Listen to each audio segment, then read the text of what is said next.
सुरेंद्र केवट Bharatiya Janata party के एक समर्पित कार्यकर्ता थे, जिनका कल सिंचाई पटवन की व्यवस्था में लगे हुए थे, सिंचाई करवा रहे थे। उसी समय अपराधियों ने जाकर के इनको गोली से मार करके हत्या कर दी।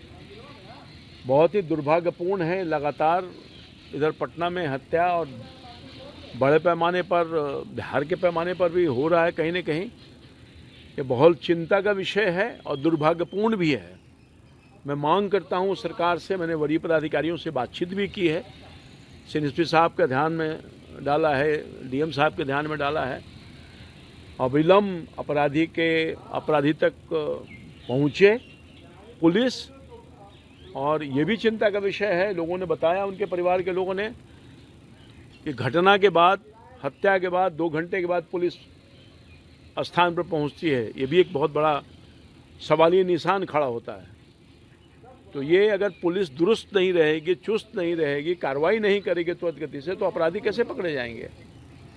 तो अपराधी पकड़े जाएं, सबसे पहले तो ये इस घटना की पुनरावृत्ति न हो। और जो मृतक परिवार है, सरकारी स्तर पर जो व्यवस्था हो सकता है, उनके मुआवजा की व्यवस्था हो सकता है, उसको करनी चाहिए, मदद करनी चाहिए। सब 3-4 छोटे छोटे बच्चे हैं, रोज़ कमाने खाने वाला लोग है, इसलिए आर्थिक तंगी से भी गुजर रहा है सुरेंद्र केवट का परिवार। ये भी एक चिंता का विषय है। इसलिए अपराध को नियंत्रण करने के लिए, उसको रोकने के लिए और विलंब पुलिस प्रशासन को चाहिए कि सख्ती से कार्रवाई करें। इन दिनों पटना में कई घटना पहले भी हो चुका है। रमाकांत यादव का मर्डर हुआ, गोपाल खेमका का मर्डर हुआ, इनका मर्डर हो गया, और भी कई मर्डर हुआ है। तो लोगों में थोड़ा भय और खौफ का वातावरण पैदा हुआ है। लोग अपने आप को असुरक्षित महसूस कर रहे हैं। इसलिए प्रशासन को जिम्मेदारी बनती है सबको सुरक्षा देना, अपने स्तर से कार्रवाई करे, अपराधी को पकड़े, और सब लोग पुनः इस तरह की घटना पुनरावृत्ति न हो, उसके लिए हर संभव प्रयास प्रशासन को करना चाहिए। ये मेरा।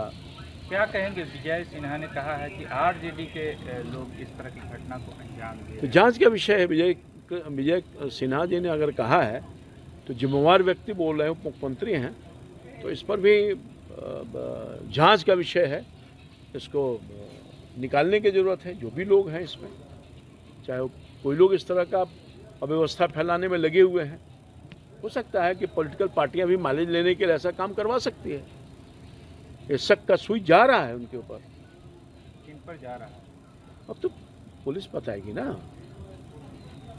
पुलिस बताएगी। आपका क्या मानना है कि आरजेडी के लोग पे आप मानते हैं कि आरजेडी के लोग हैं? अरे ये तो सब जांच का विषय है भाई। जांच हो जाएगा, दूध का दूध, पानी का पानी हो जाएगा। जांच तो हो।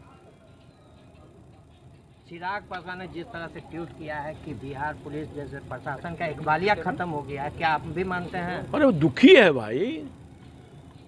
घटना तो हो ही रहा है ना, लगातार हो रहा है ना। अब कोई नेता तो इंसान भी तो है, ठीक है, पॉलिटिकल पार्टी से जुड़े हुए हैं, जिम्मेदारी है, मगर जो सच्चाई उसको छुपा तो कोई नहीं सकता है। इन दिनों तो हत्या का दौर चल रहा है और निर्दोष लोग मारे जा रहे हैं, व्यवसायी लोग मारे जा रहे हैं। तो अगर कोई नेता, चिराग जी अगर चिंता कर रहे हैं तो वाजिब चिंता है ना। तो ये तो क्या बात है कि अपने ही सरकार की जो सुरक्षा व्यवस्था अच्छा, है उस पे मगर सरकार में जो बैठे हुए अधिकारी लोग हैं वो क्या कर रहे हैं?